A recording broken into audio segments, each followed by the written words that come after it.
Y muy buenas noches, mi nombre es Ginata Obregón y hoy voy a estar explicando el tema de relaciones de cambio relacionadas.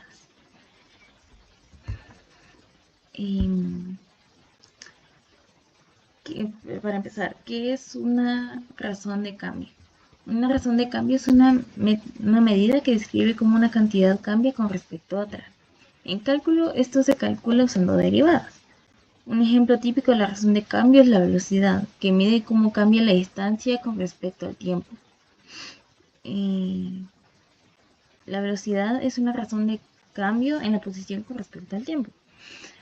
¿Por qué es importante? Porque en problemas reales muchas veces necesitamos saber si no solo el valor de una cantidad, sino cómo está cambiando en tiempo, como el volumen de un recipiente que se está llenando o la velocidad de un objeto que está girando.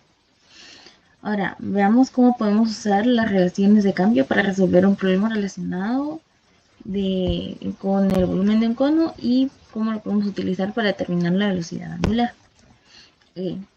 Entonces, para el volumen de un cono, tenemos que la fórmula sería un tercio de pi por el radio al cuadrado por la altura, nos daría el volumen. Y bueno, aquí V es el volumen, R es el radio de la base y H es la altura. Ahora, imaginemos que el radio y la altura del cono están cambiando con el tiempo. Queremos saber cómo cambia el volumen con el tiempo. Para ello necesitamos hallar la derivada del volumen con respecto al tiempo, es decir, dv de dt. Entonces, para poder empezar a derivar, tenemos que tomar la derivada de ambos lados con respecto al tiempo t. Utilizando la regla del producto y teniendo en cuenta que tanto R como H cambian con el tiempo, obtenemos que nos queda de este modo. Y aquí dr de dt sobre dt es la tasa de cambio en el radio con el tiempo. Mientras que dh sobre dt es la tasa de cambio en la altura. Ahora, pasando un problema sobre el volumen de un cono. Tenemos un cono tiene un radio que está aumentando a una tasa de 2 centímetros sobre segundo, mientras que su altura disminuye a una tasa de 1 centímetro por segundo. En el instante en el que el radio es de 5 centímetros y la altura es de 10 centímetros, ¿a qué tasa está cambiando el volumen del cono? Entonces, para poder empezar a calcular esto, debemos identificar las variables. Pues vamos a trabajar usando la fórmula que enseñé anteriormente. Y aquí tenemos que nuestro radio es de 5 centímetros, la altura es de 10 centímetros, la tasa de cambio en R es de 2 centímetros sobre segundos y el cambio de H es de menos 1 centímetro sobre segundo. Entonces, una vez teniendo eso, empezamos a trabajar con la derivada que enseñé anteriormente. Aquí, en este punto, ya está aplicada la regla del producto y tenemos básicamente la derivada final. Entonces aquí ya simplemente es de sustituir los datos, ya que hicimos el procedimiento anterior. Y nos queda que dv de dt sería un medio de pi por 2 veces el radio sobre la razón de cambio del radio por la altura más los 5 centímetros del radio al cuadrado menos la razón de la tasa de cambio de la altura, lo cual si lo metemos en la calculadora nos daría que es de 185.35 centímetros sobre segundo. Ahora, para calcular la velocidad angular, pues tenemos que saber la fórmula de la velocidad angular y la velocidad tangencial.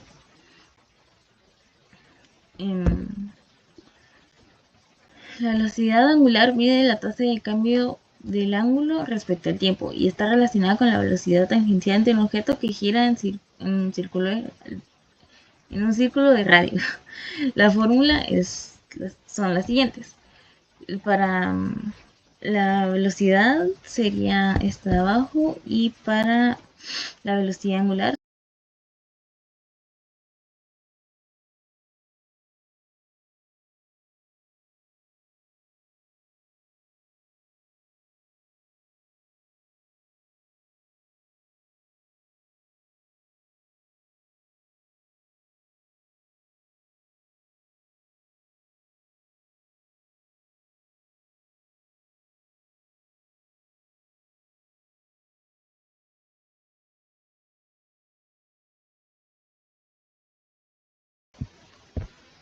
Entonces, en el siguiente problema sobre velocidad angular tenemos que un objeto se mueve una trayectoria circular con un radio de 4 metros.